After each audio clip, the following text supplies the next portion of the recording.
viewers, welcome to JSM. Today we are going to discuss about Freundlich adsorption isotherm.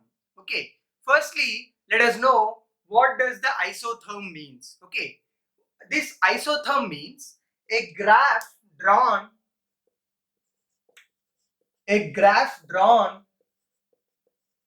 by taking constant temperature is called as isotherm. Okay, whenever we are going to draw a graph by taking temperature as constant, we call it as isotherm. Okay, next, adsorption isotherm means whenever a graph is drawn for extent of adsorption versus pressure at any given temperature, that is constant temperature, we call it as adsorption isotherm. Okay, so when you draw a graph against extent of adsorption versus pressure, there is a constant graph which is drawn, that is this. Okay, you will get a graph like this. Okay, so this is the graph against extent of adsorption versus pressure. So what is this extent of adsorption is? It is the amount of adsorbate adsorbed onto the unit mass of adsorbent, and it can be taken as the ratio of mass of adsorbate and mass of adsorbent. Okay, that is the amount of adsorbate adsorbed onto the adsorbent. Okay, so if you see here, there are mainly three temperatures. Okay, we are considering three temperatures in this adsorption isotherm. That is, until here it is low pressure, and until here it is moderate pressure, and the next one is high pressure. Okay, so we can draw mainly three assumptions from this adsorption isotherm. Okay, so what are those three assumptions? Now let us see. See, at low pressures, as the pressure is increasing, the extent of adsorption is also increasing. Okay, at low pressures, the extent of adsorption is exactly directly proportional to the pressure. Okay, at low pressure, extent of adsorption is directly proportional to the pressure. As pressure is increasing, the extent of adsorption is also increasing. But if you see at moderate pressure, it is increasing, but it is not constant. Okay, so here we are considering as the extent of adsorption is directly proportional to the partial pressure. Okay, here P power 1 by N is taken. At high pressures, if you consider what is happening, the pressure axis and the graph obtained is exactly parallel to each other. Okay, the extent of adsorption is remaining constant at some high pressure. So extent of adsorption is directly proportional to the pressure power 0. That is, it is independent of the pressure after reaching certain temperature. Okay, the pressure where the extent of adsorption is independent of the pressure is called as saturation pressure. It's called as saturation pressure.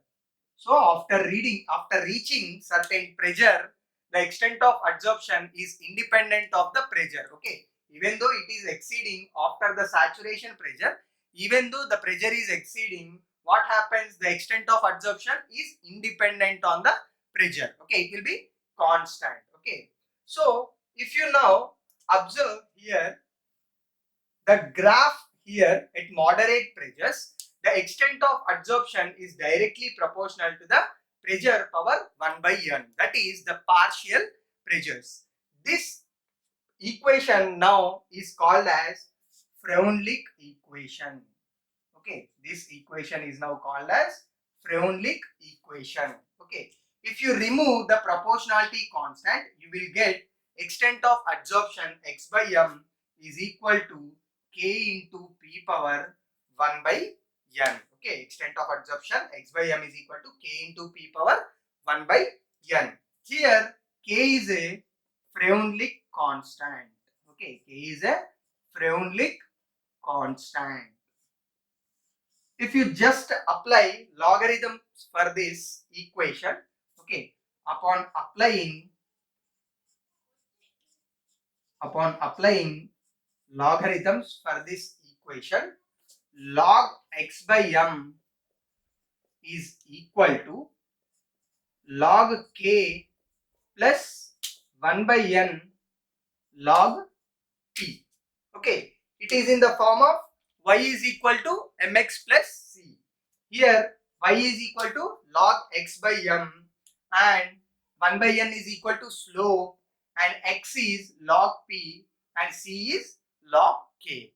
If you draw the graph for this, okay, by considering this equation, if we draw a graph, we are going to get a new graph that is called as Freundlich adsorption isotherm according to this equation. Okay, this is a very important equation. You remember that log x by m is equal to log k plus 1 by n into log p. Okay, so here what is y-axis now? Log x by m. Okay, here log x by m is a y-axis. Okay, log x by m here is a y-axis now, and here x-axis is log p. Okay, log p here is considered as x-axis, and even though it is directly proportional, but it is touching at some point, that is called y-intercept. Okay, that is called y-intercept. Now the slope for this graph is equal to 1 by n. Okay, here m indicates slope. That slope is equal to 1 by n. Okay, then coming to the here y-intercept. See, here is indicating y-intercept. This y-intercept is equal to log k. This is according to the Freundlich adsorption isotherm. So now let us do one of the problem based on the Freundlich adsorption isotherm. So what is given here? Per 2 grams of charcoal. Okay, here what is given? Per 2 grams of charcoal, that is the mass of adsorbent is equal to 2 grams. Okay, so m is fixed here. Okay, and a gas is adsorbed by 0.1 gram and 0.2 gram at 10 torr and 80 torr pressure. Okay, so a gas is adsorbed 0.1 gram at 10 torr pressure and 0.2 grams at 80 torr pressure. So what is he asking now for us? To calculate the value of n in the Freundlich adsorption isotherm. So according to the Freundlich adsorption isotherm, just now we have solved that the extent of adsorption is directly proportional to the partial pressure exerting. Okay, so if you just remove that proportionality, you will get x1 by m1 by x2 by m2 is equal to p1 power 1 by n by p2 power 1 by n. Okay, here the mass of adsorbent is common. Okay, that is constant, 2 grams. So m1 and m2 is equal to 2. So we can cancel that. Now x1 by x2 is equal to p1 power 1 by n and p2 power 1 by n. So what is the mass of adsorbate absorbed at p1 pressure? So if we consider x1 is equal to 0.1 grams, then p1 will be equal to 10 torr. x2 is equal to 0.2 grams, then p2 is equal to 80 torr. So if you just apply these 4 values in that equation, we'll get 0.1 by 0.2 is equal to, see here the bases are same, we are just taking the power common. Okay, so 10 by 80 power 1 by n. Okay, powers are same, just we are taking that. Okay, so here point gets cancelled. 1 by 2 whole power 1 is equal to 1 by 8 whole power 1 by n. Okay, so here if you observe this 8, we can also write it as 2 cube. Okay, because 2 cube is equal to 8. So 1 by 2 is equal to 1 by 2 power cube whole power 1 by n. We can also write this 1 as 1 cube, because 1 is equal to 1, 1 square is equal to 1, 1 cube is also equal to 1. So we can rewrite this equation as 1 by 2 power 1 is equal to 1 by 2 power 3 by n. Okay, if you see here, the bases are same. We are going to just equate the powers. Therefore 3 by n is equal to 1. Okay, this 3 by n is equal to 1. So that implies n is equal to 3. Okay, so this is about the problem. Thank you.